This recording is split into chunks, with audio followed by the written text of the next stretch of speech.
Hey guys, today we'll be seeing about biomechanics of temporomandibular joint part 2. So in part 1 we have already seen about the normal physiology, that is normal opening and closing of the jaw, and how does various structural components and ligaments helps in the opening and closing of the jaw. Now in part 2 we'll be seeing how the disorder of the TMJ occurs, like internal derangement of disc, functional disc displacement, functional disc dislocation. So how does these things occurs cyclically? So how from normal the TMJ goes to the disorder stage, we'll be seeing in this video. So let's move ahead. So initially at every disorder there is an elongation of the discal ligaments of the temporomandibular joint. So the lateral discal ligament and medial discal ligament, there is an elongation of these ligaments, but still the interarticular pressure, it allows the condyle disc to be in the normal relationship.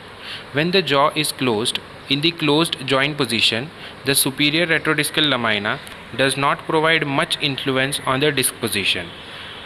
Hence, the tonicity of the superior lateral pterygoid muscle, it comes into action and it pulls the disc to a more anterior and medial position on the condyle.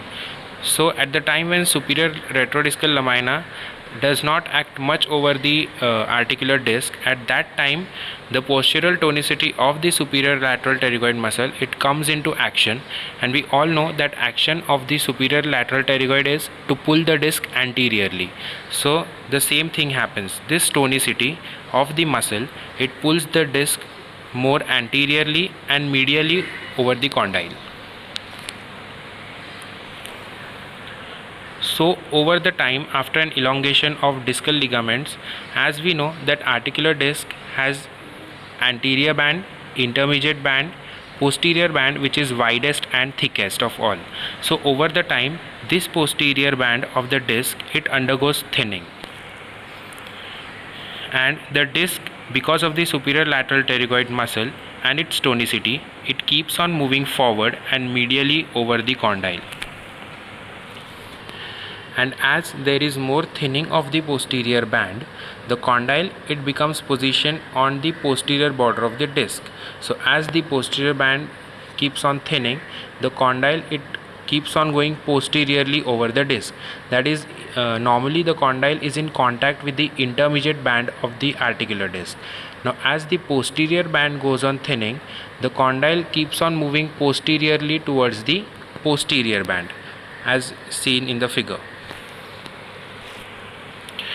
And this is called as functional disc displacement, because the disc from the normal position has been displaced to forward and medial position on the condyle.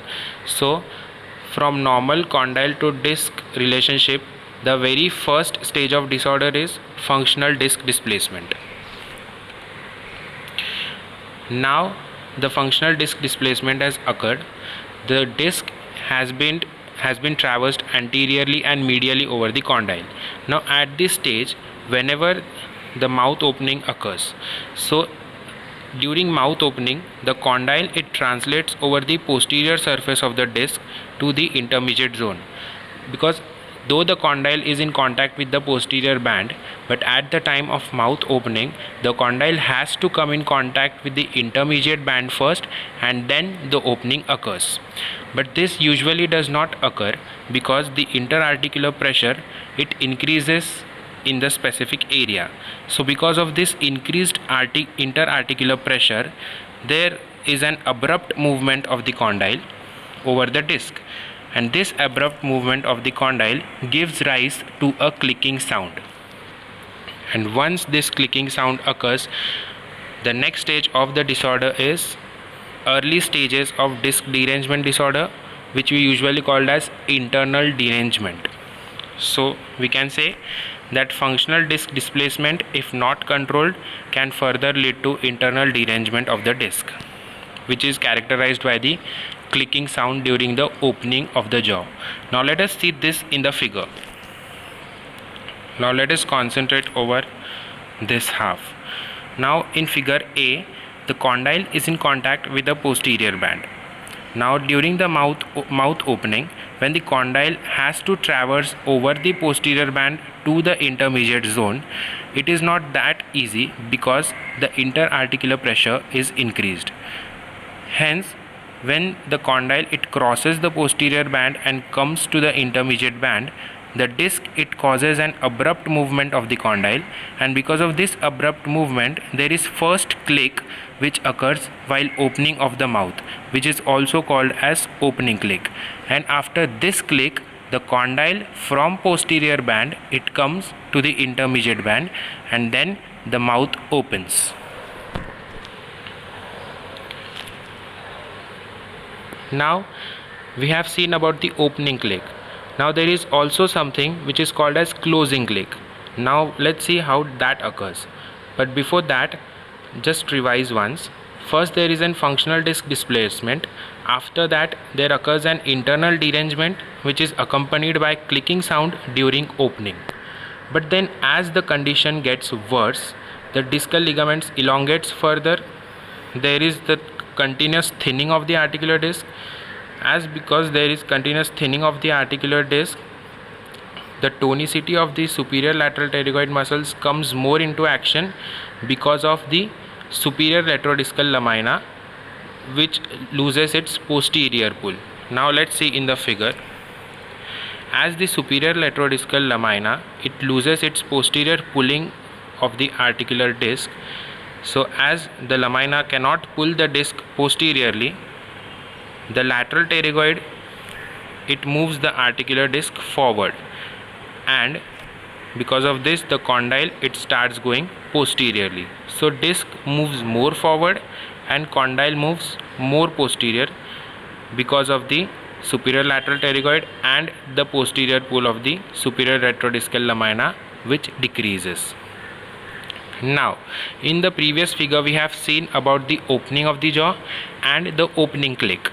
Now after opening, when the closing is initiated, now during closing the normal disc position is maintained. Now at this stage, initially during closing, the condyle is in contact with the intermediate band, but at the end the condyle has to come into contact of the posterior band.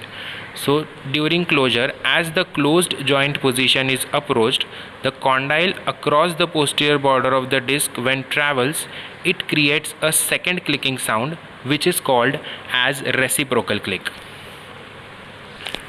Now we would see this in a figure. Just concentrate this half. Now let's start with the figure D. So in this case the mouth is opened. Now the closing is initiated. So at this stage the condyle is in contact with the intermediate zone, and the condyle then has to go across the posterior band of the disc as in figure A.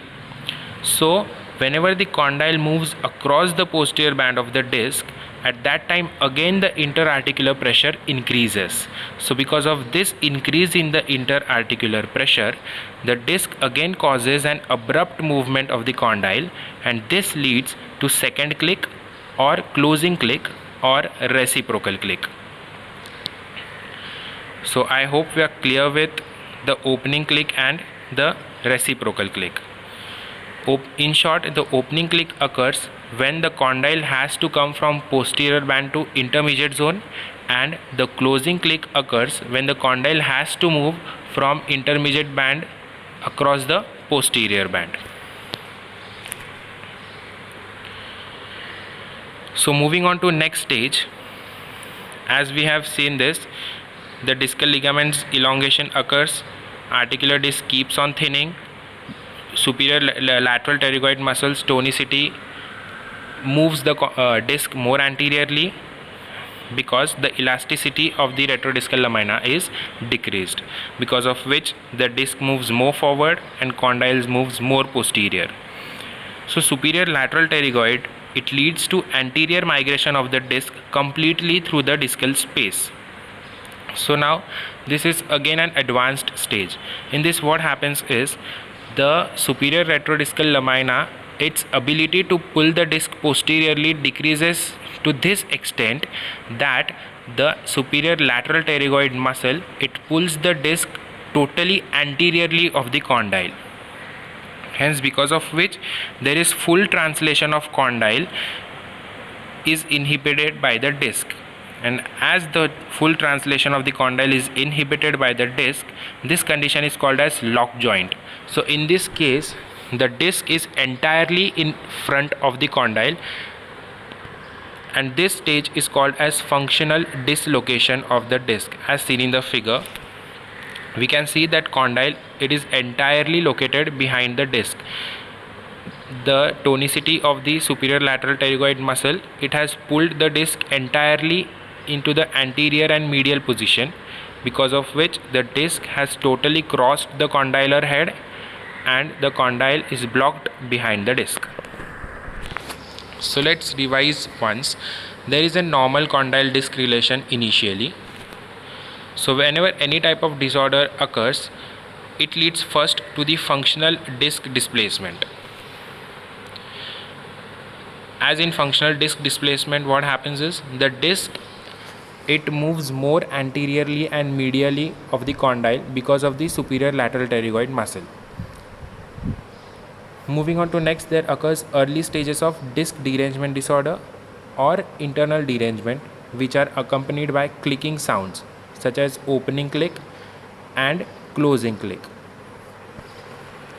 And this further, if not controlled, leads to the functional dislocation of the disc. Now initially this is functional disc displacement, whereas this is functional disc dislocation. So let's see what is functional dislocation of the disc. So functional dislocation of the disc is of two types. First is with reduction and second is without reduction. So with reduction, it occurs only occasionally, and an important thing is the person can resolve it on his or her own. The patient does not require any type of assistance to get back to the normal position. The patient will often report when there is a wide opening of the mouth. It may or may not be painful. Whereas without reduction, the first and foremost thing is whenever it occurs, the patient cannot resolve it on their own. And the mouth opening, it is not to that extent to that of with reduction cases. There is slight mouth opening, such as there is only 20 to 25 millimeters of the interincisal distance. When the patient opens wide, the midline of the mandible is deflected to the affected side, and the patient is able to perform a normal lateral movement to the affected side. So any type of movement which occurs is to the affected side in case of without reduction patients.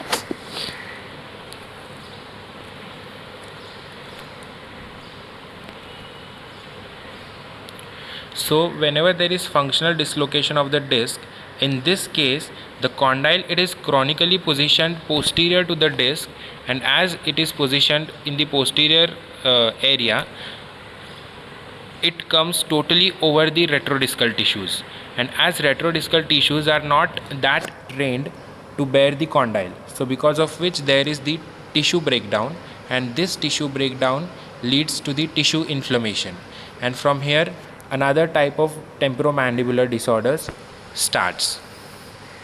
I hope you liked the video. For more such content, please like, share and subscribe my channel Akshay Bhandari Dental Videos.